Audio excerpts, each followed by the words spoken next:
Mes très chers frères, mes très chères sœurs, quelle grâce et quelle joie de partager cet instant consacré à notre Seigneur Jésus-Christ. Et aujourd'hui, c'est en 1 Roi au chapitre 8 et au verset 33 et 34 que la parole est annoncée. Soyez les bienvenus.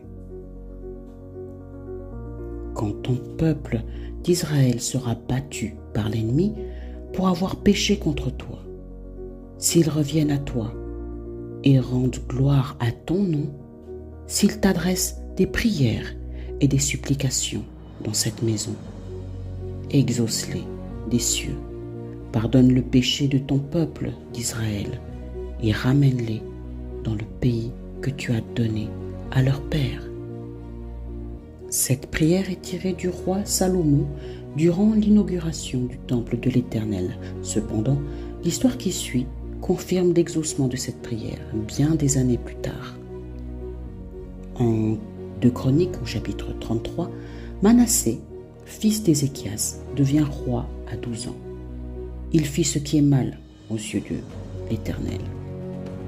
Il rebâtit des hauts lieux que son père Ézéchias avait renversés. Il éleva des autels aux faux dieux. Il fit des idoles.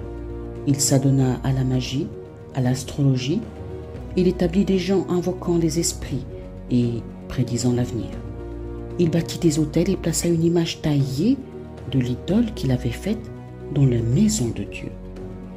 Cette maison même où l'Éternel avait dit à David et Salomon que sa présence sera toujours là et que Jérusalem sera sa maison parmi toutes les tribus d'Israël.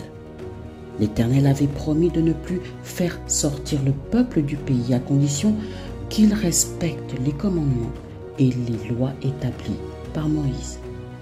Manassé entraîna le peuple dans des pratiques malsaines. Malgré les avertissements de l'Éternel, ni le peuple ni Manassé ne s'en inquiétèrent.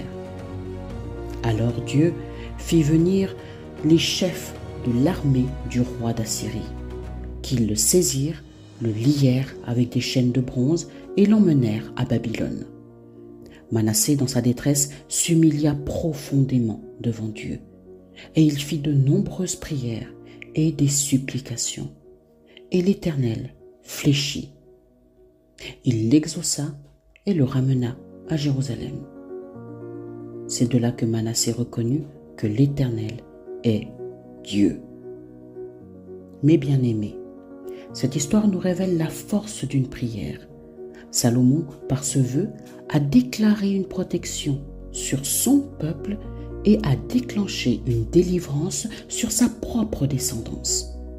Manassé s'est repenti par la suite et a retiré tous les idoles et autels qu'il avait établis.